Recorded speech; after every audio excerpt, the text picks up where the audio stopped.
As we look through the book of Nehemiah, we've noticed a few things. One is that Nehemiah notices the brokenness.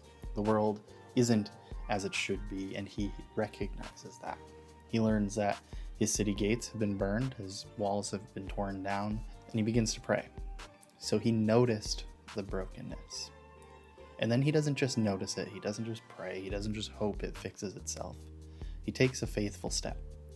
He prays, and then he requests the king to give him resources and guidance and funds to rebuild this wall. And then in chapter 4, Nehemiah discusses being focused of despite outside people saying we're going to destroy you, we're going to come at you with swords and weapons, Nehemiah comes up with a plan. The people are guarded, they have their own weapons. They have a shovel in one hand and a weapon in the other. People have guards.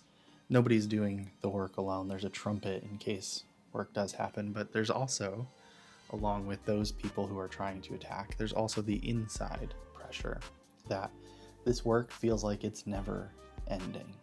The things that we're doing, the good we're doing, never end, and you become fatigued and distracted.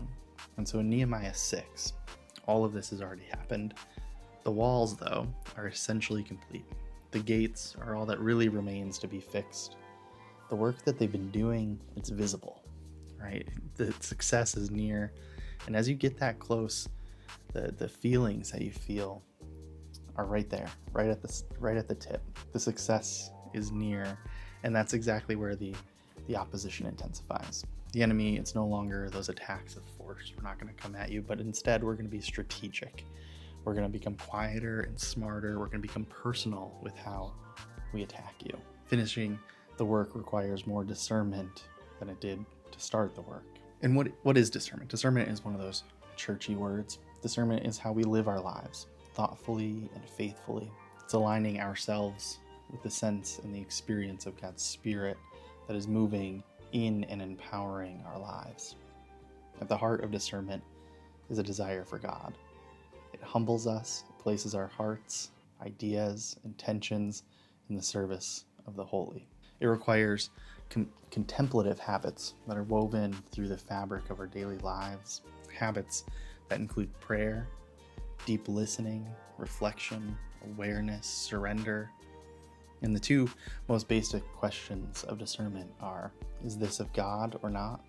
And does this draw me closer to God? Or am I being pulled further away? So it's important to remember, but it's also important to realize that discernment doesn't just happen. It has to be intentionally nurtured. And Nehemiah is an example of this discernment in action. In chapter 6, there are 4 times where Nehemiah receives an invitation to meet with his enemies on the plain of Ono. Nothing about the request sounds threatening. Nothing sounds out of the ordinary. It's not something he should be concerned about. It sounds reasonable, civil. Maybe they can work to collaborate. But this is not an attack to destroy the wall, so Nehemiah should have no reason to think anything suspicious. But he realizes that this is an invitation that's meant to stop his work. If he goes to do this meeting, he's no longer working. And so the distraction, it rarely announces itself as something evil, but it usually arrives as something that sounds helpful or urgent or polite. I think of news stories here, right? Maybe this is something we're all guilty of. Someone shares a news story or you see it through a video. The headline, it grabs your attention and you decide to take a read. At the very least, right, you're being distracted enough to read another article. But if you're closer to me than what I do, you're likely reading comments of the article, trying to fact check things you read. Maybe you're reading another article related to that article because it spurred this spiral. And at the end of that, you realize that you've spent a significant amount of your time reading an article. And again, if you're like me, you're usually more anxious. You're more on edge because these articles and stories are rarely positive. And a lot of times, most of the time, they're not even time sensitive. Reading an article or watching a video clip or scrolling through sources isn't bad, but we do have to recognize the distraction. And so Nehemiah has a response to these people who are requesting his time. And it's short and it's disciplined. He says, I am doing a great work.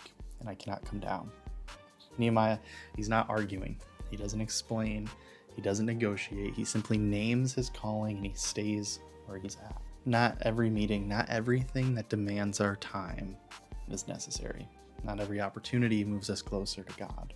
Sometimes faithfulness looks like saying no so that the work we're doing doesn't stop. When distraction fails, their strategy escalates. There's an open letter sent to the public. It says accusation about Nehemiah. He's accused of rebellion and of self-promotion, of wanting to be the king. The goal in this public story is not truth. The goal is fear and panic and loss of credibility, almost like what our news sources are like today. Nehemiah, he responds with restraint. He's not arguing. He's not defending himself. He denies the lie plainly, and then he refuses to be drawn into the public argument. And he turns again to prayer. And he asks God to strengthen my hands. This is a leader who knows where his strength is and where his strength comes from. He doesn't waste energy managing rumors. He places his confidence in God and he returns to his work.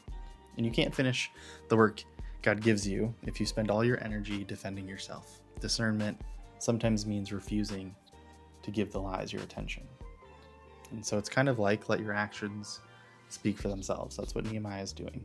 He's going to continue his work and let his actions defend himself. Now we get the most subtle tactic. A prophet warns Nehemiah that there is danger, and he urges him to hide in the temple for safety. Now this is coming from a religious voice. It's using spiritual language. It appears to be helpful, wanting to protect Nehemiah. But again, Nehemiah stops and he discerns. He asks the right questions of, would this action reflect courage or is it going to reflect fear?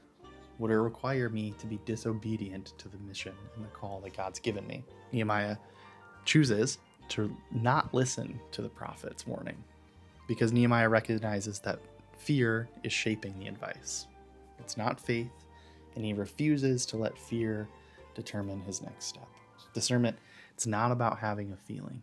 It's about measuring every message against the character and the call of God. And so despite all of this, all of these things that are happening in the background, threats of violence, threats of rumors of lies, right? Despite all of this, the wall is finished. And stunningly enough, the wall is finished in 52 days. A lot of the reason because people worked together, because they had a plan going forward. But the text, it doesn't credit that strategy alone. It's not crediting Nehemiah. Instead, it declares that the surrounding nations recognized that this work had been done with the help of God. A finished work becomes a testimony. It points beyond human effort to divine faithfulness. This rebuilt wall was about safety, but it's also about a reminder of who God is and God's promises to the people.